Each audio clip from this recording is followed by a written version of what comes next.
आज की तारीख में दुनिया भारत की ताकत का लोहा मानती है। दुनिया के किसी भी मुल्क में इतनी हिम्मत नहीं कि वो हिंदुस्तान से सीधी टक्कर ले सके। भारत न सिर्फ परमाणु शक्ति संपन्न राष्ट्र है, बल्कि वो अपने हथियारों के जखीरे में लगातार इजाफा कर रहा है। और तो और पिछले 9 साल में भारत ने ग्लोबल डिफेंस मार्केट में जो छलांग लगाई है, उससे दुनिया हैरान है। मैं एक कश्मीरी स्टूडेंट से बात कर रहा इंस्टाग्राम पे। अच्छा। मैंने उसे कहा जी कश्मीर के हालात कैसे हैं, हम लोग यहाँ पे बड़ा आपको सपोर्ट करते हैं। हाँ। कहते यार मेहरबानी सपोर्ट ना किया करो, इधर 80 रुपए का लीटर पेट्रोल डलवाते हैं, उधर किधर हमने आना है यार। अच्छा, हम इंडिया इधर साइड खुश हैं, कश्मीर से इंडिया आपने साइड बात का की। स्टूडेंट था वो, कहता हाँ। यार हम इधर बहुत खुश हैं, 2-3 लाख में गाड़ी लेते हैं, ठीक उधर है। आपके मुल्क में किधर जलील आना, हमारे लिए ना कुछ करो। हम इधर बड़े सुकून में जिंदगी गुजार रहे हैं, चंद मफाद परस्त और दाढ़ी वाले लोग यहाँ पे उठते हैं, फायरिंग शायरिंग करते हैं, उसकी वजह से हम पे भी कर्फ्यू लग जाता है। ठीक हो गया। हम ये तो आपने- उनको निकालने का कहते हैं कि यार हम इधर। आखिर डिफेंस सेक्टर में प्रधानमंत्री मोदी कौन सा मंत्र आजमा रहे हैं कि आज सुपर पावर्स भी भारत के हथियार बाजार में लाइन लगाकर खड़े हैं।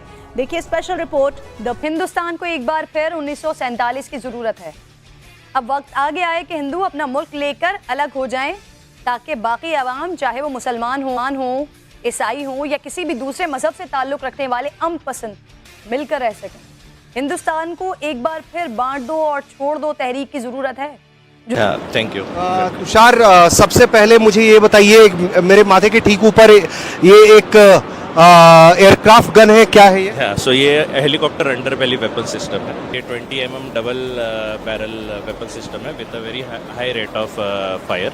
सो ये बेसिकली हमने लगाई है टू शोकेस आवर कैपेबिलिटीज। हम ये वेपन इस एरो इंडिया में लॉन्च कर रहे हैं। ये हेलीकॉप्टर में लगने वाला इसका फायर पावर क्या होगा पर मिनट या समथिंग? हाँ, सो दिस इज अराउंड 2600 राउंड्स पर मिनट। से जुड़ी हर छोटी छोटी जरूरत के लिए विदेशों पर निर्भरता हमारे देश के स्वाभिमान, हमारे आर्थिक नुकसान के साथ ही रणनीतिक रूप से बहुत ज्यादा गंभीर खतरा है। जो हथियार उसके हाथ में है, वैसा ही हथियार लेके मेरा नौजवान क्यों जाएगा? उसके पास वो होगा जो उसने सोचा तक नहीं होगा। विश्व की आज की स्थिति हमें सिखाती है कि इसका मार्ग एक ही है,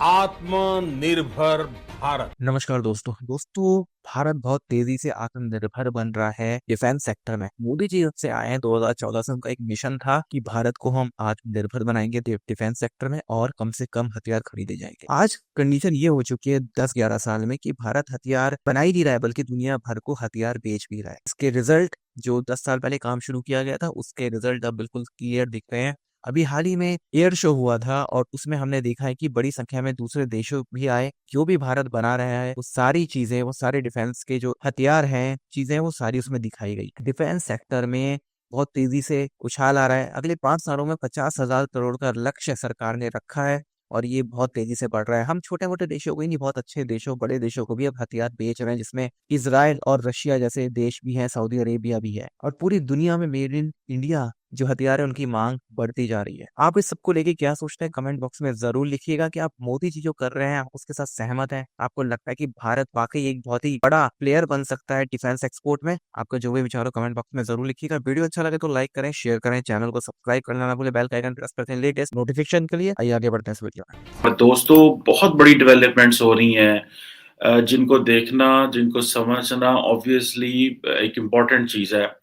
जिसमें इंडिया कोऑपरेशन है वो डिफेंस एंड इंफॉर्मेशन टेक्नोलॉजी में बहुत ज्यादा स्ट्रेंथन हो रहा है। पाकिस्तान को किस तरह अफेक्ट कर सकता है फॉर द हेलीकॉप्टर? अच्छा, तो ये मुझे ये बताइए, ये हेलीकॉप्टर में लगने वाला so this is a high rate of fire. So हम इसको पोजीशन एंटी ड्रोन के लिए भी कर रहे हैं, जिससे अभी दिक्कत हो रही है काफ़ी, वर्ल्ड में ड्रोन्स की वजह से काफ़ी दिक्कत हो रही है। सो और हमारे पास जो वेपन सिस्टम्स है, they do not have that kind of high rate fire power. Maximum हमें 750 राउंड्स पर मिनट का मिलता है। तो उसको काउंटर करने के लिए, जैसे स्वॉर्म ड्रोन्स या फिर काफ़ी ड्रोन्स आ जाते हैं, तो उसके लिए हम ये 20 mm वेपन। अच्छा, कितने mm का है ये? 20 mm का। 20 mm का है। ओके। अब आपको हम बताएंगे कि ये एयर स्टोर क्या है, और इससे पहले अगर आपको याद हो, this is accidentally after BrahMos जब वो एक उड़ता उड़ता आया था कोई परिंदा और आकर मियाँ चुन्नू में गिरा था, तो उस वक्त भी भारत की तरफ से कहा गया था कि भाई ये टाकी मार रहे थे, हम सफाइयां कर रहे थे, तो गलती से चल गया और हम इसको जो है वो एक्सेप्ट कर रहे हैं और आपको बता रहे हैं। वो कि पाकिस्तान को वो 2 दिन के बाद पता चला था कि हो की गया, ये हुआ क्या है। अब जो खबर है उसका भी मुझे लगता है कि पाकिस्तान को अभी तक पता नहीं चल सका कि क्या हुआ। खबर जो है मैंने आपको बता दी, और इसको बताया किसने है? इंडिया के मीडिया में तो चल ही रहा है, लेकिन इंडियन एयरफोर्स का प्रोफाइल एक्स पर, ट्विटर पर जो मौजूद है, उसकी तरफ से भी ट्वीट की गई है। से 20 साल पहले होने वाला सानहा गुजरात, यही तारीख है, यही फरवरी, यही भारत। बस कोई मुसलमान या शायद इंसान भी सुकून में नहीं होगा खुद जालिमों से मसलूमों को निजात दिला सके। हिंदुस्तान को एक बार फिर किसी मोहम्मद अली जिन्ना की जरूरत है जो दहशतगर्दों, कातिलों, जालिमों, दरिंदों से इंसानियत को बचा सके। सुकून से रह लें। अच्छा, वो वहाँ से इन लोगों को निकालने की कर रहे हैं यार, ये चीज जाएं और हम यहाँ पे इंडिया में रह के सुकून से जिंदगी गुजारें। यही बात अगर किसी आम पाकिस्तानी को बताई जाए, क्या वो एक्सेप्ट करेगा?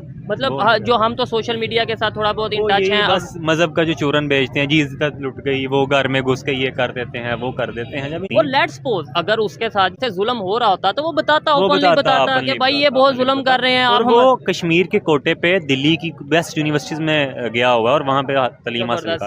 इंडियंस ये समझ रहे हैं कि शायद अब हमें अपनी जो डिप्लोमेसी है उसे फुल स्केल पे लेके जाना पड़ेगा और जो मैक्सिमम डिप्लोमेटिक टूल बॉक्स हैं वो इस्तेमाल करने चाहिए दुनिया के साथ इंगेज होने में। इस हवाले से जो डिफेंस रिसर्च एंड बेसिकली उसमें ऑब्वियसली जो इंडियन चीज चाहते हैं वो टेक्नोलॉजी चाहते हैं। पहले तो आपको पता है इंडिया ज्यादा रशिया पर रिलाय करता रहा और अभी भी रशिया पे रिलाय कर रहा है और यूएस पे, फ्रांस पे, बाकी ममालिक के ऊपर।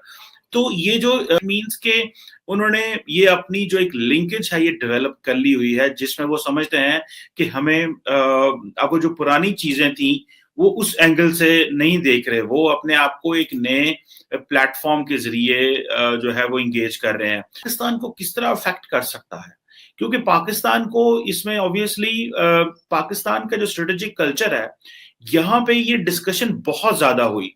मैंने शायद पहले भी आपको एक दफा बताया था और मैं दोबारा बता रहा हूँ कि जो पाकिस्तान के दाएं बाजू के मजहबी हलके हैं माजरत चाहता हूँ जैसे जमात इस्लामी है, तो उनके एक अमीर हुआ करते थे प्रोफेसर खुर्शीद साहब, वो कहा करते थे, मैंने उनको पढ़ा सुना, वो कहा करते थे कि पाकिस्तान को अपनी डिफेंस पॉलिसी में इसराइल को भी डालना चाहिए ताकि इसराइल जो है वो पाकिस्तान के अगेंस्ट काम कर रहा है।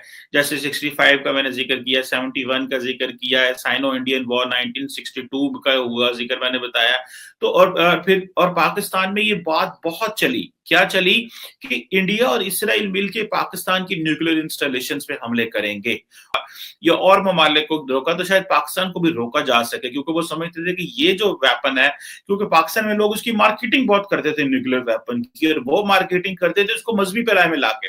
वो कहते थे लो जी ये पहला इस्लामी दुनिया का न्यूक्लियर वेपन है। अच्छा, हालांकि वो वेपन तो पाकिस्तान का है, इसका इस्लामी दुनिया में कहने का उसका तो कोई तुक नहीं बनता था, क्योंकि हमने कौन सा वो वेपन कोई फॉर सेल रखा हुआ या परचेज के लिए है कि जी जाए फलानी मार्केट से जाके वो खरीद ले। वो तो वेपन सिर्फ पाकिस्तान के डिफेंस के लिए इस्तेमाल होना है जब पाकिस्तान को जरूरत पड़ेगी, और पाकिस्तान ने ऑब्वियसली इंडिया के लिए बनाया था। जो एक तासुर दिया गया पाकिस्तान न्यूक, और फिर यहाँ पे जैसे जुल्फकार अली भुट्टो और बाकी वो कहते थे हम पाकिस्तान को इस्लाम का किला बनाएंगे, तो इन चीजों ने फिर वो जो ज्यूइश वर्सेस मुस्लिम एनिमोसिटी थी वो बड़ी स्ट्रेंथन होती रही और बड़ी डीप होती रही। सो इसके पाकिस्तान के स्ट्रेटेजिक कल्चर में इसराइल का बड़ा किरदार रहा है, लेकिन ये कुछ अरसे से इसराइल फैक्टर यहाँ से निकल गया। क्योंकि मेरे सामने थी तो मैंने सोचा कि इसके ऊपर भी जो है वो बात कर ली जाए, लेकिन वहां पर ये ज्यादा बड़ी खबर है कि इंटरनेट बंद हो गया, और ये किसने किया, ये तो पड़ोस से कहीं साजिश ना हुई हो, लेकिन उसमें उनको ये शायद अभी तक पता नहीं चला कि वो वहां पर जरा बॉर्डर के पास जाकर देखें कोई चीज आके गिरी है, आपके लिए कोई तोहफा आया है, गिफ्ट आया है, उसको उठाकर आप ले आए और देख लें कि उसके अंदर क्या क्या चीजें हो